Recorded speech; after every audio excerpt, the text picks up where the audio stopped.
Yo, YouTubers! After that lame lemon beer, we've got another one to try. At least it's not too strong. I feel quite merry, but not like, that bloom stuff was like, whoa, it was so whiny. It was just too good to be true. Seven Brothers. It's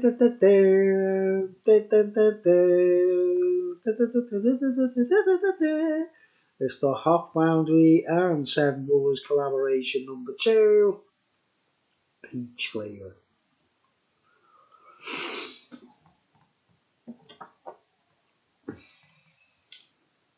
%4.2. Peach flavour pale ale. Light, juicy and refreshing, this pale ale bursts with ripe peach aroma, balanced by a crisp malt backbone and gentle bitterness. Subtle citrus notes complement the soft, fruity sweetness for a smooth, easy drinking finish. Pale ale brewed with peach flavouring. No real peach in there.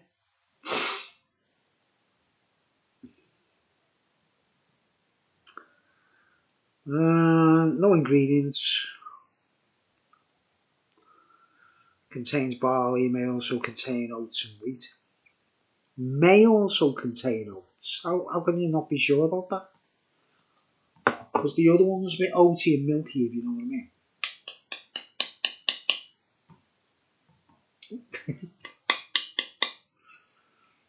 And I won't talk about world defence in this one. I'm just dealing with the beer.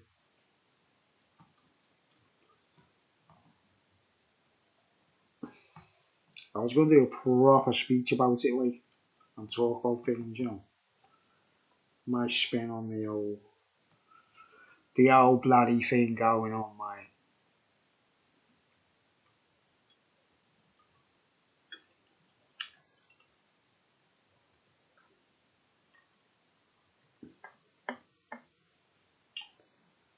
It's very appetising. Yeah, I'm getting the smell of peach there, nice, not bad.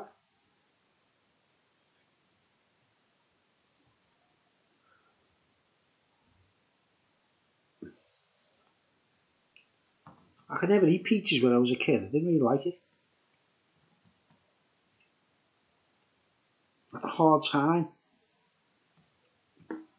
eating peach.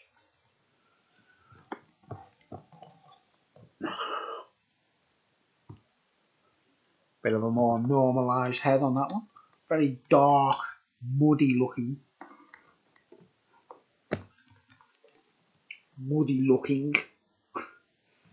Sort of. It's not very appetising, is it really? It looks kind of like, you know, like water, it's got rust in it. Looks like rusty water. But, you know, difference. Very banal, butterscotch brown colour maybe, I don't know what to call it. Oh, very peachy. Way more aroma than this than the other one, the lemon one.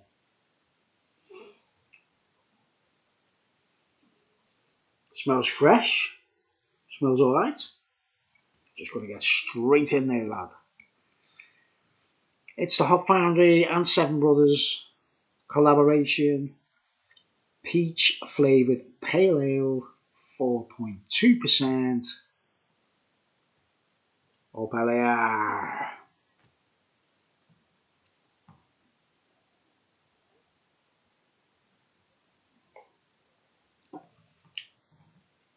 Lively, fizzy, such a sherbety, artificial flavour.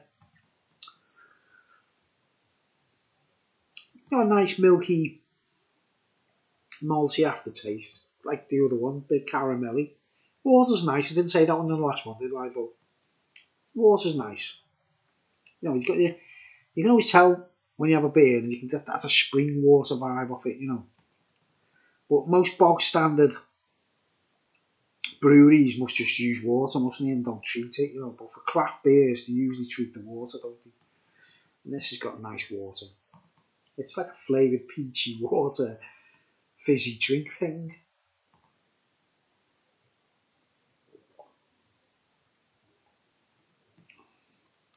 Kind of a slight bitterness, you know, like a peachy bitterness. Not too over the top. It's got that, you know, like it's a very delicate bitterness in a peach, isn't it? It's very delicate, but it's got that taste in it, like. It reminds me of a real peach, but a bit of a sherbety vibe to it, like, which is usually, you know, some kind of, it's flavoured and obviously. It was cheap. I can't remember the prices of them. But, you know, very affordable. The last one made me feel a bit merry, like. Nowhere near as good as that Bloom, you know. That was another realm, that. Proper winey and intoxicating. This is more on a safe session beer, I suppose, you know. Let's go a little bit further down the glass, shall we?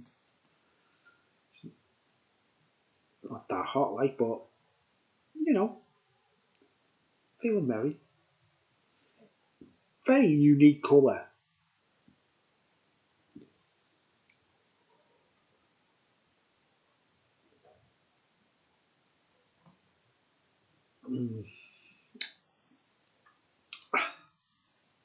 Refreshing, thirst quenching, be nice in the summer. But not a big deal like the other one.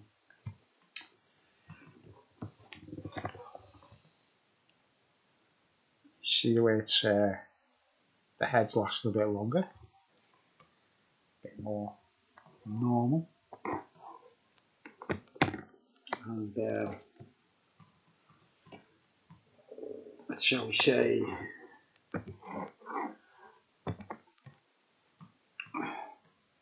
it's okay for the money. It's not mind blowing. Kind of lame in other respects. I don't know.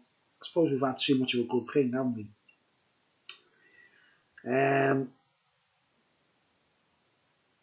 Just my neck. Yeah, it's not great, but it's okay. It's another 7 with that one, I think. You know, they did it on purpose, like, they say, like, you know, Bruce is going to give these 7 out of 10, isn't he? I don't know, I think I'm pushing it a bit there. You know, me, I very rarely, like, take beer companies down. I have done one review once where I poured the beer down the sink, it was that bad. Now, me, I'm a pisshead, and I never waste beer. But it was that bad, I was like, no, this is ridiculous.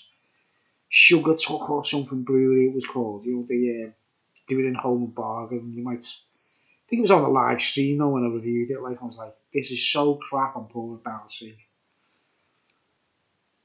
But, you know, this hasn't quite made it that level, like, but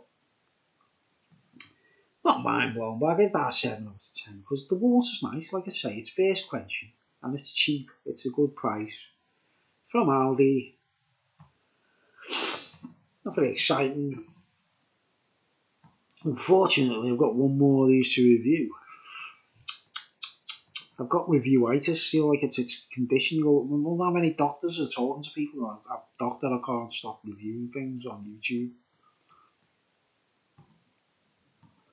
Say, what did you review last? I reviewed shoelaces.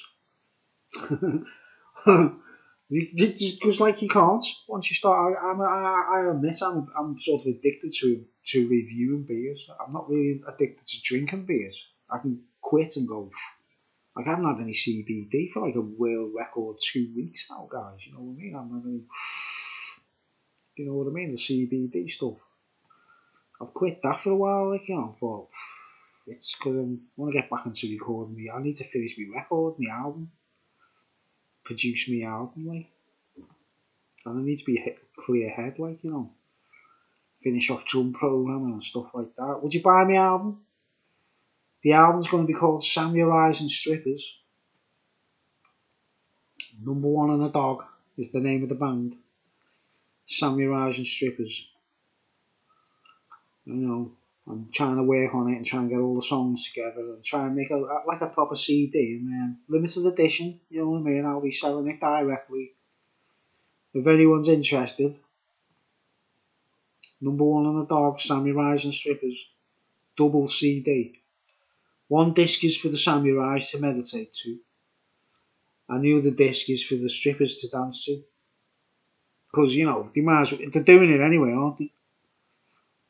Or you call them burlesque, you know, burlesque women, yeah. You get the contrast between the two worlds of samurais and strippers.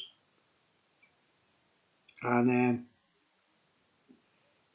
I will not copyright my songs or publish them properly because I like the idea of people being able to use my music for, you know, dancing to or whatever without worrying about copyright restrictions and stuff. I'm breaking new ground on that one, like. Don't care about money, but I will sell the album directly to people, CDs. I'll make them myself, I'll do the artwork myself. Samurais and strippers, number one on the dog.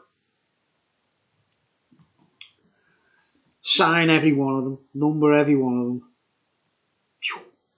I will send them directly to people who want to buy my music.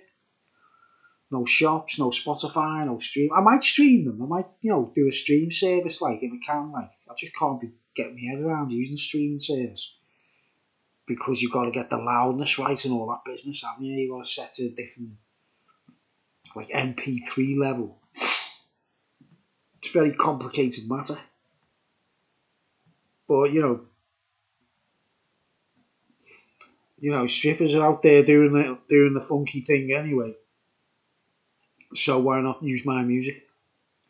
And not worry about copyright restrictions, and it'll be catchy and brilliant, and you'll go, wow, I'm really enjoying dancing to this. This Bruce fella's alright, isn't he? Do you get it, like? Samurais meditate and strippers dance. You know, for free, you don't have to worry about copyright.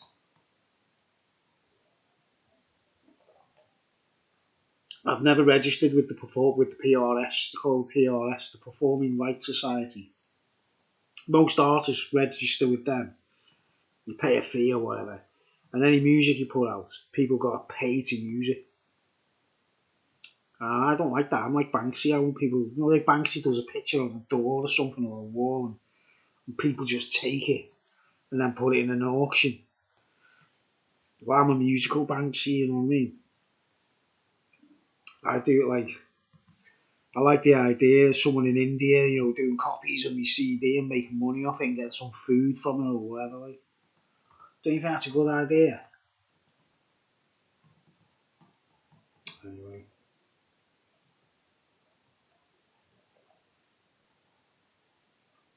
Oh,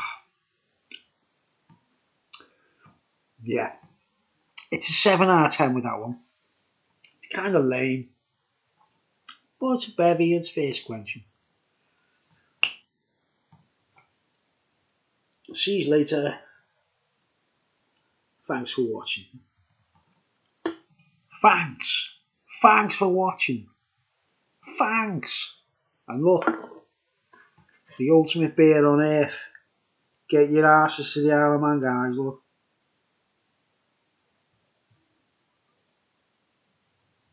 Look at that, mate. Dean Harrison's autograph there, look. Autographed.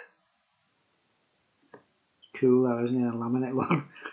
I went through my laminating period. I even bought one. See that there? See that hole there?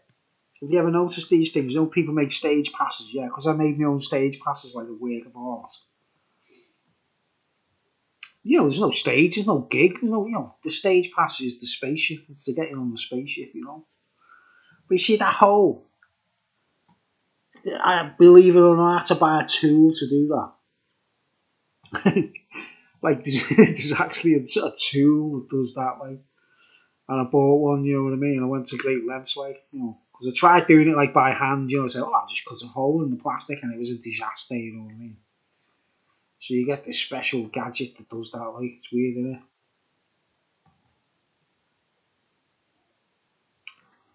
But that's the only TT rider I've ever met. It's on YouTube. You can actually see this being signed. Just search on my channel, Dean Harrison, and you see him signing it. Like, nice little bit of footage because he's been brilliant this year, hasn't he? He had a great year. But after he signed that, he won the senior race. Can you believe it? Anyway, 7 out of 10. Thanks for watching.